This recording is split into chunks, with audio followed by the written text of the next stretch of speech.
करता है जो पिछले लाइफ में नहीं कर पाया था, लेकिन फिर भी मजबूरी तो थी। 24 घंटे जैसे पूरे होते हैं युनची को यहाँ से जाना पड़ता है। पर जैसे वो बाहर निकल कर आता है वो एक ही चीज सोच रहा था कि वो जो इल्यूजन वाली दुनिया थी वो इतनी ज्यादा रियलिस्टिक क्यों थी, मानो कि मैं टाइम में पीछे चला गया। तो उसको समझ में आता है कि सच में उसने टाइम ट्रेवल किया था रीइंकार्नेशन मिरर के जरिए, जो कि युनची के पास मौजूद है। तो अब युनची ये देखकर बिल्कुल हैरान होना चाहता है। वो कहना चाहता है कि मुझे एक बार फिर से टाइम ट्रेवल करके सूलिंगर के पास जाना है और उसको जो खतरा आने वाला है उससे उसको प्रोटेक्ट करना है। जिसके बाद यहाँ से ये एपिसोड शुरू होता है। तो इस एपिसोड की शुरुआत में युनची अभी भी यहाँ पर वापस से टाइम में पीछे जाने की कोशिश कर रहा था, लेकिन वो नहीं जा पाता। तो जैस्मिन से कहना चाहता है जैस्मिन मेरी हेल्प करो, मुझे बताओ कि मैं रीइंकार्नेशन मिरर को कैसे एक्टिवेट कर सकता हूँ। लेकिन जैस्मिन उसको नहीं बताती, क्योंकि युनची के लिए वो रीइंकार्नेशन मिरर एक्टिवेट करना इतना आसान नहीं था। उसको तो उस टाइम पे एक्टिवेट किया था इविल गॉड ने, तो उतना ही स्ट्रॉन्ग कोई बंदा चाहिए तभी जाकर वो रीइंकार्नेशन मिरर को एक्टिवेट कर सकता है और किसी को टाइम ट्रेवल करवा सकता है। तो जैस्मिन कहती है कि तुम अगर अपना ब्रेक थ्रू करोगे, स्ट्रॉन्ग बनोगे, तभी जाकर तुम खुद के दम पर रीइंकार्नेशन मिरर को एक्टिवेट कर पाओगे, वरना ये नहीं हो पाएगा। तो अब युनची वहाँ से उसी सीक्रेट टाइम के अंदर आ जाता है जहाँ पर वो गया था और उस बीस्ट ने उसको और किन्युई को निगल लिया था। वो वापस से अपने वाले वर्ल्ड के अंदर आकर पहुंच चुका था। युनची कहने लगा कि जैस्मिन ने बिल्कुल सही कहा, मुझे खुद को स्ट्रॉन्ग बनाना पड़ेगा। एक बार स्ट्रॉन्ग बना लूं मैं खुद को, तो उसके बाद आराम से मैं वापस से टाइम ट्रेवल करके लिंगर के पास चला जाऊंगा। किन्युई युनची से पूछने लग जाती है क्या हुआ, तुम बदले बदले लग रहे हो। तो युनची कहते कि नहीं ऐसी कोई खास बात नहीं है, मुझे बस पुरानी चीजें याद आने लग गई थी। किन्युई युनची को थैंक यू कहती है। तो युनची कहते कि मुझे थैंक यू कह रही हो, क्या हो गया, मैंने क्या कर दिया। तो किन्युई कहती है कि मैं बहुत ज्यादा पावर को गेन करती हूँ, लेकिन फिर भी मैं कुछ नहीं कर पाती। अगर आज तुम मेरे साथ नहीं होते तो आज जो मेरी जान बच पाई है उसके जिम्मेदार सिर्फ तुम ही हो, तुम्हारी वजह से मेरी जान बची है। तो युनची कहता है कि अरे यार हम दोनों एक दूसरे को कितना अच्छे से जानते हैं, तो ऐसा थैंक यू कहना, तुम थैंक यू कहकर मुझे शर्मिंदा कर रही हो। अगर तुम सच में मुझे थैंक यू कहना चाहती हो तो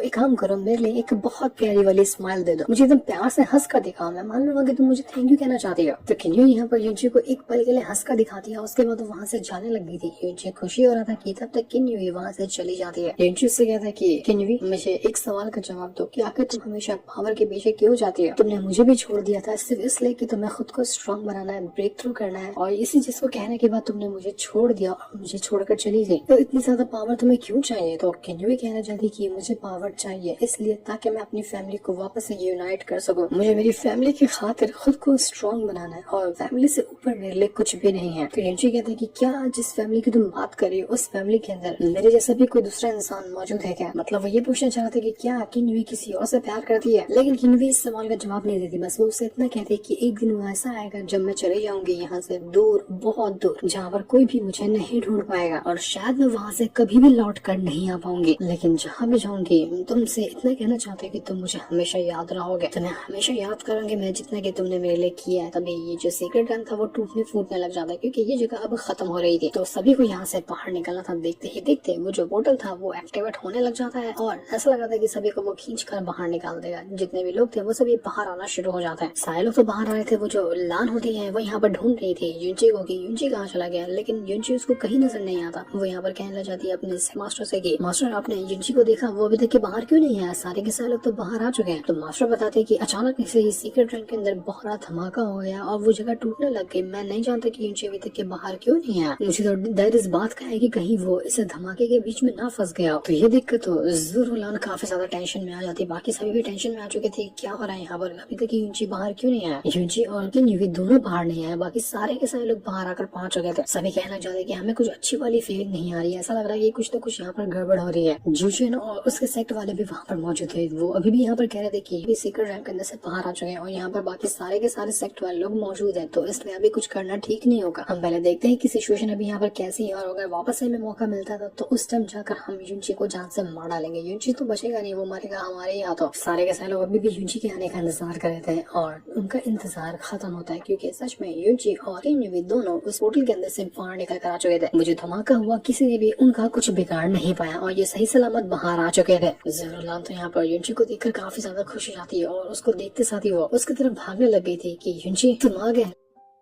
लेकिन तभी ज्यूशन के सेक्ट वाले थे ना, वो अपनी पावर को एक्टिवेट करना शुरू कर चुके थे क्योंकि उन्होंने उम्मीद लगाई थी कि हो सकता है कि युनची अभी तक के उसी सीक्रेट रैम के अंदर मौजूद होगा और वो वहीं पर मर जाएगा या फिर हम बाद में जाकर उसको मारेंगे। लेकिन जब उन्होंने देखा कि ये तो युनची एकदम ठीक है और ये सीक्रेट रैम से बाहर आ गया, तो अब उनके पास कोई चारा नहीं था अभी यहाँ पर उसकी जान लेने के। तो वो लोग अपनी पावर का यूज करते हुए युनची के ऊपर अटैक करने की कोशिश कर रहे। युनची अपनी पावर को यूज करता और उनके अटैक को रोकने में लगा हुआ था। वो लान को भी बचाता है और खुद को भी बचा रहा था, लेकिन वो जो ग्रेनेडर था ज्यूशन के सेक्ट वाला वो यहाँ पर रुकने वाला नहीं था। वो अपनी पावर को यूज यूज करता है और कई सारे अटैक करने की कोशिश करता है यूनची पर। तो किन्यू भी चली जाती है उससे ही फाइट करने के लिए और अपनी आइस पावर का यूज करते हुए वो उस ग्रेनेडर के साथ फाइट करी थी। बाकी लोग उसको मना भी करते कि तुम्हें अटैक नहीं करना चाहिए क्योंकि ये जो ग्रेनेडर है ना वो आराम से सॉवरेन रैल का बंदा है, तो उससे मुकाबला करना काफी टफ होगा। लेकिन किन्यू नहीं सुनती और एक के बाद एक करते हुए कई सारे अटैक मारती है उन्हें जिशन के सेक्ट वालों के ऊपर, जिससे ग्रेनेडर और बाकी सारे के सारे लोगों की हालत खराब हो चुकी थी। और देखते ही देखते किन्यू ने सभी की वाट लगा कर रख दी थी क्योंकि किन्यू भी अब अपना सॉवरेन रैन के पास पहुंच चुकी है, तो उसके लिए अपने ही रैन वाले बंदों को मारना काफी मुश्किल काम नहीं था। तो उसने ग्रेनेडर की धज्जियां उड़ा कर रख दी थी। सारे के सारे जिशन और उसके सेक्ट वाले लोग वहाँ पर अधमरे हो जाते हैं और उस किन्यू ने युनची और ज़ीरोलान दोनों की जान बचा ली थी, वरना तो अभी यहाँ पर वो ग्रेनेडर उनको काफी ज्यादा इंजर्ड कर दिया था। किन्यू की मास्टर जो थी वो कहने लग जाती है कि किन्यू तुमने ब्रेक थ्रू किया, तुमने ये कैसे किया, तुम काफी ज्यादा स्ट्रॉन्ग लग रही हो, आखिर ये कारनामा हुआ तो हुआ कैसे। तो किन्यू जो थी अपनी मास्टर को सारी बात बताना शुरू कर देती है कि मैं सेक्रेट रैन के अंदर गई थी लेकिन वहाँ पर बहुत बड़े डेंजर के अंदर मैं फंस गई, जहाँ से बाहर निकलना मेरे लिए बिल्कुल नामुमकिन था क्योंकि उस बीस्ट ने पूरी तरह से मुझे खा लिया था। लेकिन तब यहाँ पर युनची ने मेरी हेल्प की और एम्परर हार्ट लोटस मुझे दिया, जो कि बड़ी मुश्किल से उसने कलेक्ट किया था। और उसको कलेक्ट करने के बाद उसने सारी पावर को मेरे अंदर ट्रांसफर कर दिया, जिससे हुआ ये कि मेरी जान बच पाई और मैं यहाँ पर अपना ब्रेक थ्रू कर पाई। वरना अगर युनची ने मेरे लिए ये नहीं किया होता तो शायद आज मेरी जान नहीं बच पाती। तो ये सुनते साथ ही सारे के सारे लोग बिल्कुल सुन पड़ जाते कि एम्परर हार्ट लोटस, क्या इनको ये एम्परर हार्ट लोटस मिला था? और जब युनची को वो मिल भी गया था तो उसने किन्यू को ये इतनी आसानी से कैसे दे दिया? क्या लक है इस युनची का। हम तो एम्परर हार्ट लोटस को बस सुनते ही रह गए थे, लेकिन ना कभी हमने अपनी आंखों से देखा, बल्कि इन लोगों को तो मिल भी गया और इन लोगों ने इस्तेमाल भी कर लिया। हमको तो वहाँ पर ट्रेजर के नाम पे एक छोटा सा घास का टुकड़ा भी नहीं मिला, इनको क्या क्या मिल गया तो हमें समझ में नहीं आ रहा। किन्यू की मास्टर काफी ज्यादा खुश रहती की तो बहुत अच्छी बात है कि जितना लोग कहते थे कि वहाँ पर एम्परर हार्ट लोटस है, ये बात सच भी हुई और तुमने उसका इस्तेमाल भी किया, जो कि तुम्हारे लिए बहुत अच्छी बात है। मैं देख पा रही हूँ कि तुम पहले से काफी ज्यादा स्ट्रॉन्ग बन चुकी है, तो उसके लिए तुम्हें कांग्रेचुलेशन। तो यहाँ पर किन्यू भी कहना चाहती है कि अगर आपको शुक्रिया करना है, आपको थैंक यू भी करना है, तो मेरा मत कीजिए तो युनची का, क्योंकि कुछ उसी ने किया। उसने अपनी जान पर खेल कर उस लोटस को हासिल किया और उसके बाद जरूरत पड़ने पर पूरे लोटस की पावर मुझे दे दी। उसने उसका इस्तेमाल नहीं किया जबकि वो उसका इस्तेमाल कर सकता था। लेकिन युनची कहते कि अरे नहीं, किन्यू तो मजाक कर रही है, उसने ही बड़ी मेहनत से उस एम्परर हार्ट लोटस को ढूंढा था। अरे मेरे बस की क्या बात है कि मैं इतनी कमाल की जिसको ढूंढ पाऊंगा। लेकिन किन्यू की मास्टर जो थी वो यहाँ पर युनची से कहना चाहती कि युनची तुम्हारा बहुत बहुत शुक्रिया, आज से तुम हमारे क्लाउड इमॉर्टल पैलेस के एक बहुत ही ऑनरेबल गेस्ट हो। तुम्हारा ये एहसान हम कभी भी नहीं भूलेंगे। जो आज तुमने हमारे लिए किया है वो बहुत बड़ा एहसान था। अगर तुम्हें कुछ हमसे चाहिए तो तुम उसके बारे में हमें बता सकते हो। तो ये सुनकर यहाँ पर युनची कहना चाहते हैं कि अरे हम तो सब एक फैमिली की तरह है ना, तो एक फैमिली में थैंक यू कहना मुझे पसंद नहीं आता। और आप अगर मेरे लिए इतने ही ज्यादा खुश हैं और आप मेरी कोई भी रिक्वेस्ट पूरा करना चाहते हैं तो इसका मतलब मैं कोई भी रिक्वेस्ट मांग सकता हूँ, आप सच में पूरा करेंगे। तो किन्यू की मास्टर कहती है कि देखो, अगर जो तुम मांगोगे वो हमारे कंट्रोल में हुआ, मतलब हमारी पावर के हिसाब से वो हुआ और हमारा जो प्रिंसिपल है, जिस प्रिंसिपल पे हम चलते हैं उसके हिसाब से हुआ, तो बिल्कुल मैं उस चीज को मना नहीं करूंगी। तो युनची कहता है कि चलो बस इतना ही तो सुनना था मुझे, मैं बताऊंगा आपको मेरी क्या रिक्वेस्ट है। तो तभी वहाँ पर जिमचिन और ग्रेनेडर जो था वो कहना चाहता है कि के मास्टर से कि देखो तुम इसका साथ नहीं दे सकते क्योंकि तुम्हें पता है इसने एक मास्टर की जान ली है, अंदर इसने एक मास्टर को इतना बुरी तरीके से मारा जिसके बारे में तुम सोच भी नहीं सकती, तो इसका साइड लेना ये सही नहीं होगा। तो युनची ग्रेनेडर से कहता है कि देख तेरा बर्निंग स्कार सेट जो है ना वो ठीक तो है, उसके अंदर बंदे भी टैलेंटेड है, लेकिन तेरे बस की बात नहीं है कि तुम मुझसे मुकाबला कर सके। देख तूने मुझे परेशान करके बहुत बड़ी गलती की है, तुम्हारी यही हरकत ना मुझे बिल्कुल पसंद नहीं आती कि पहले तो जोश दिखाते हो कि हम ये उखाड़ लेंगे वो उखाड़ लेंगे, जब लेकिन हारने वाले होते हो तो विक्टिम कार्ड खेलने लग जाते हैं कि हम तो बेकसूर है, हमारे को कोई इंसाफ चाहिए, जबकि फसाद के जड़ तुम लोग ही होते हो। यही चीज तुम्हारी ना मुझे बहुत ज्यादा गुस्सा दिलाती है। लेकिन जिसकी तुम बात करो ना जूफेंग की, जो कि मेरे हाथों मर गया, मैं तुम्हें बताना चाहता हूँ कि मैंने उसको नहीं मारा बल्कि उसको मारने वाला तियान भी था, वही मोतियान जो कि ज्यूचिन का दोस्त आया था मुझ पर अटैक करने के लिए। तो ग्रेनेडर कहता है कि नहीं तुम झूठ कह रहे हो, मैंने खुद महसूस किया कि तुम नहीं यहाँ पर उस जुनबे को मारा है। तो युनची कहना चाहता है कि तुम मुझे बेवकूफ समझते हो क्या? तुम अपने सेट के हर एक डिसेबल के ऊपर एक सोल मार्क लगा के रखते हो और जब जहाँ चाहे वो किसी भी तरह से मर जाए ना तो तुम्हें उसी टाइम समझ में आ जाता है कि उसको किसने मारा, क्यों मारा, कहाँ पर मारा है। तो तुम यहाँ पर ऐसे कैसे कह सकते हो कि मैंने उसको मारा, जबकि तुम खुद जानते हो कि मोतियान ही वो इंसान था जिसने ज्यूफेंग को मारा है सबके सामने। इसलिए बेहतर होगा कि इस बात को तुम एक्सेप्ट कर लो। ज्यूचेन और ज्यूफेंग जो थे दोनों भाइयों ने मिलकर मोतियान को अपना साथी बनाया था कि वो तीनों मिलकर मुझे मार सके, लेकिन अफसोस कि उनका खेल उनके ऊपर ही उल्टा पड़ गया और मैंने तीनों की वाट लगा दी। तो मैं तो यहाँ पर सबके सामने कहता हूँ कि मोतियान को मारने वाला नहीं था, मुझे ही यहाँ पर फाइट करने के दौरान उसको मारना पड़ा, वरना वो मुझे मार देता। लेकिन ज्यूफेंग को मारना यानी कि ज्यूचेन के भाई को मारना वो मेरा काम नहीं था। वो तो सही टाइम पर आकर किन्यू ने मुझे बचा लिया, वरना तुम तीनों मिलकर मुझे मार दिए होते, क्योंकि उस टाइम मैं पहले से ही काफी ज्यादा इंजर्ड था। लेकिन सही टाइम पे किन्यू ने आकर मुझे मुझे बचाया और तुम लोग यहाँ पर विक्टिम कार्ड खेलने पे चले, बल्कि वो चीज तो मुझे करनी चाहिए थी, लेकिन मैंने ये नहीं किया क्योंकि मेरे अंदर तुम जैसी घटिया हरकत करने की आदत नहीं है।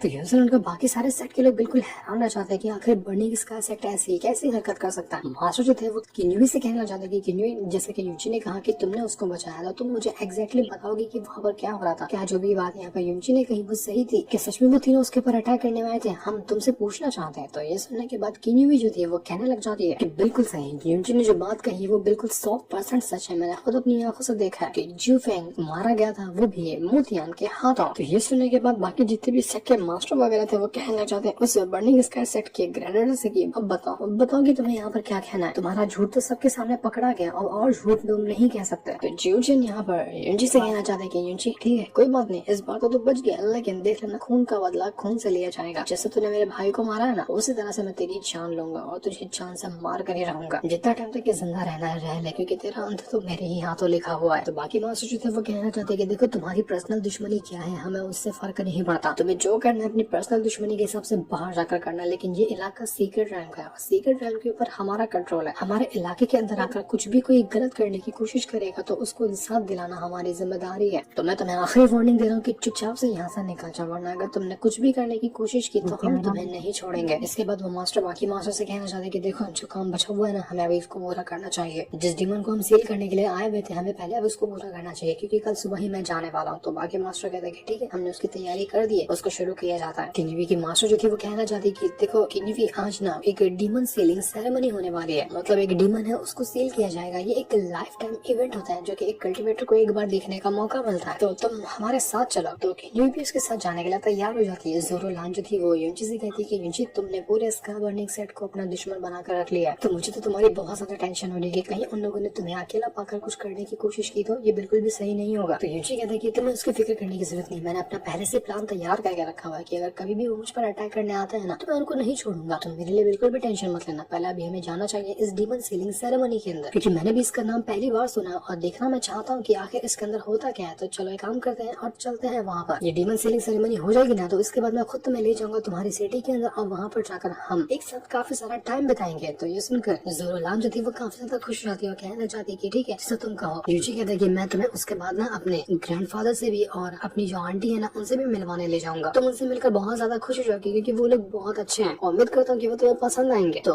जोरो लान भी यहाँ पर इस चीज के लिए तैयार हो जाती है। इसके बाद हम सारे के सारे लोगों को देखते हैं जो कि डीमन सीलिंग सेरेमनी के पास आ चुके थे। वहाँ पर एक बहुत बड़ी स्वॉर्ड होती है और कहना गया था सभी मास्टर की ये जो स्वॉर्ड है ना ये एक पिंजरा है डीमन के लिए। आज से कई साल पहले 4 टॉप लेवल के कल्टिवेटर ने मिलकर एक डीमन को इस स्वॉर्ड के अंदर ट्रैप किया था। वो जो डीमन था वो इतना ज्यादा खतरनाक था जिसका हिसाब भी नहीं था। बड़ी मुश्किल आई थी उस डीमन को ट्रैप करने में, लेकिन आखिरकार सभी ने मिलकर उस डीमन को स्वॉर्ड के अंदर ट्रैप कर ही लिया था। अगर बाय चांस वो वापस से बाहर निकल कर आ जाता ना तो पूरे की पूरे इस हमारे कॉन्टिनेंट के अंदर तबाही मचा देता है। ऐसे तबाही जिसके से उभर पाना बिल्कुल नामुमकिन होता हमारे लिए। तो हर 20 साल में ना एक बार इस जो फॉर्मेशन लगाया गया है स्वॉर्ड के आसपास उसको वापस से ठीक करना पड़ता है, क्योंकि 20 साल के अंदर ये फॉर्मेशन कमजोर हो जाता है। तो 20वें साल पर डीमन सीलिंग सेरेमनी रखी जाती है ताकि इस फॉर्मेशन को वापस से मजबूत बनाया जाए। तो वही चीज आज हम करने के लिए यहाँ पर पहुंचे हुए। आज से करीब 20 साल पहले किसी ने इस डीमन को छुड़ाने की कोशिश की थी, वो भी इस स्वॉर्ड पिंजरे के अंदर से, लेकिन वो इस चीज में कामयाब नहीं हुआ और हमने यहाँ पर उस डीमन को वापस से ट्रैप कर लिया। तो हम यहाँ पर इस चीज के लिए चौकन्ने रहेंगे कि इस बार कोई गड़बड़ी ना हो, कोई भी ऐसा इंसान ना हो जो यहाँ पर आकर इस डीमन को वापस से छुड़ाने की कोशिश करे, क्योंकि यही सेरेमनी एक मौका होती है डीमन के पास कि वो यहाँ से खुद को आजाद कर सकता है। तो हमें यही होने नहीं देना है और किसी के भी ऐसा शक हो कि कोई यहाँ पर इसको ठीक करने की कोशिश कर सकता है, आजाद करने की कोशिश कर सकता है, तो सीधा मुझे आकर बताना, मैं उसको छोड़ूंगा नहीं। हमें उस इंसान को भी पकड़ने की कोशिश करनी है जिसने इसको 20 साल पहले आजाद करने की कोशिश की थी। तो सारे लोग बिल्कुल चौकन्ने रहना और हर चीज के ऊपर अच्छे से नजर रखना। तो इसके बाद अब यहाँ पर उस जगह का गेट खोल दिया जाता है और अब सारे के सारे लोग उस वार्ड के अंदर एंट्री मारने लग गए थे। यहाँ पर वो बंदा जो डीमन था अंदर से कहना चाहता है कि आखिरकार तुम निकम्मे फिर से आ गए। वो डीमन अपनी पावर को एक्टिवेट करता तो सारे के सारे लोग पीछे खसकने लग गए थे कि भाई साहब ये डीमन की पावर कितनी ज्यादा स्ट्रॉन्ग है, आखिर कैसे इसको सील किया गया वो तो समझ ही नहीं आ रहा, बहुत ज्यादा भयंकर है ये। तो मास्टर जो थे वो यहाँ पर उस डीमन से कहना चाहते कि देख डीमन, तेरा जो डीमन एम्परर था ना उसको काफी टाइम पहले ही मार दिया गया। हमारे इस कॉन्टिनेंट के कई सारे शॉप के कल्टीवेटर आए थे और उन्होंने मिलकर उस डीमन की जान ले ली। जब वो अपने फादर को बचाने की कोशिश कर रहा था डीमन एम्पायर, तो हम सब ने उसको बहुत बेरहमी से एक ओल्ड मैन की हमें हल्की सी झलक दिखाई गई थी ना, तो ये वही होता है। तो ये देखने के बाद वो जो डीमन था वो काफी ज्यादा गुस्सा हो चुका था कि आखिर तुमने ऐसा किया क्यों, तुमने डीमन एम्पायर को क्यों मार डाला। तो मास्टर कहते हैं कि अभी तो सिर्फ उसी को मारा, तुझे भी मार देंगे, हमें फर्क नहीं पड़ता उससे। वो यहाँ पर तुरंत अपनी पावर को यूज करता है मास्टर, और पावर को यूज करने के बाद वो जो सीलिंग फॉर्मेशन था उसको एक बार फिर से ठीक करने की कोशिश में लग चुका था, ताकि ये फॉर्मेशन और स्ट्रॉन्ग हो जाए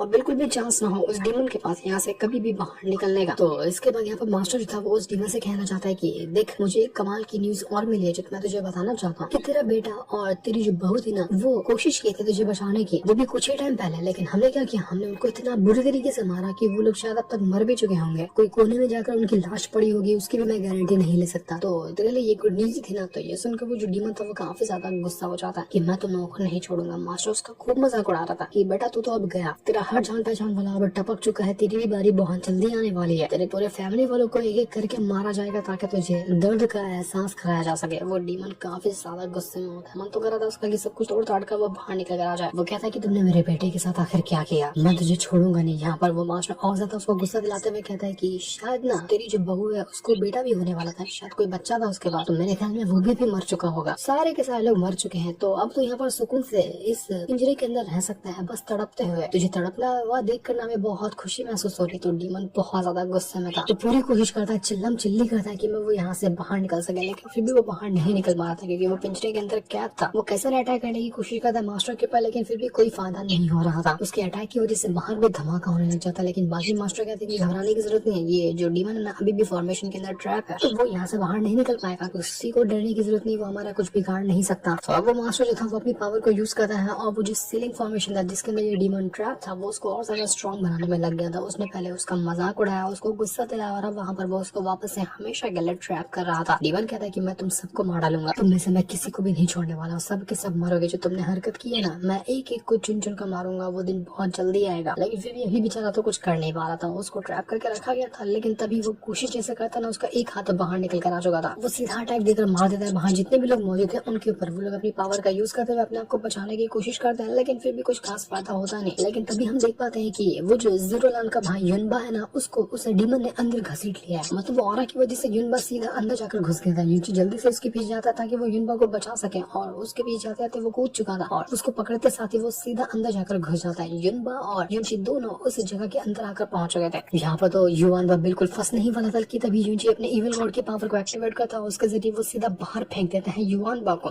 इससे होता ये है कि युवानबा तो बाहर आ चुका था, अब सिर्फ अकेला रह गया था युनची, जिसको उस डीमन ने पूरी तरह से अपना ट्रैप कर लिया था और अपने पास लेकर आकर वो उसको खूब मारता है। युनची के बाहर निकलने के चांसेस खत्म हो चुके थे, वो पूरी तरह से ट्रैप हो चुका था अंदर ही। बाहर जीरोलान जो थी वो एकदम घबरा जाती कि युनची तुम्हें क्या हुआ। वो भागते हुए युनची के पास जाने की कोशिश करती है, लेकिन उसके सेट के मास्टर उसको रोक लेती कि तुम नहीं अंदर जा सकती वरना तुम भी मारी जाओगे। युनची अकेले अंदर जाकर फंस चुका था। सभी लोग एकदम टेंशन में आ जाता है और सभी के चेहरे की हवाइयां उतर चुकी थी कि युनची को क्या हो गया, युनची सेफ तो होगा ना, वो बाहर तो निकल कर आ पाएगा ना। लेकिन तब तक बहुत देर हो चुकी थी, फॉर्मेशन भी सील हो गया था और युनची अंदर जाकर फंस चुका था। सारे लोग एकदम सन्नाटे से भर जाते हैं, उनको इतनी ज्यादा टेंशन हो गई थी कि सब खत्म हो गया। वो जीरोलान मास्टर से कहती कि मास्टर अब जाइए ना, कुछ वापस से फॉर्मेशन को खोलिए और युनची को बाहर निकालिए, आपको ये करना होगा, आप ये कर सकते हैं। मुझे यकीन है कि युनची अभी तक के जिंदा होगा, एक बार अगर दरवाजा खुल जाए ना तो युनची वापस से बाहर आ सकता है, बस एक बार दरवाजा खोल दीजिए वो बाहर आ जाएगा। सभी लोग यहाँ पर मास्टर से रिक्वेस्ट करने लग गए थे, युवानबा भी करने लग जाता है कि प्लीज प्लीज युनची को बचा लीजिए, वो बहुत स्ट्रॉन्ग है, अभी तक कि वो मारा नहीं होगा, अगर हम अभी कोशिश करते हैं तो वो पक्का बच जाएगा। तो मास्टर कहते हैं देखो ये फॉर्मेशन को वापस से ओपन करना इतना आसान नहीं होता, लेकिन अगर फिर भी मैं अपनी पूरी जान लगाकर इसको ओपन भी कर लूं तो भी युनची को बचाना अब नामुमकिन है। वो कि मैं गारंटी देता हूँ कि मर गया होगा, क्योंकि वो डीमन बहुत ज्यादा गुस्से में था, इतना ज्यादा गुस्से में कि जो इंसान उसके हाथ में आएगा वो उसको फाड़ दिया होगा, तो अभी तक कि वो मर गया होगा, तुम भूल जाओ उसको। तो ये सुनते साथ ही वहाँ पर लान जो थी वो तो बिल्कुल बेहोश हो जाती है, वो बर्दाश्त नहीं कर पाई थी कि नहीं युनची तुम्हें कुछ नहीं होता। तब तक कि किन्युई को भी ये खबर जाकर मिल चुकी थी कि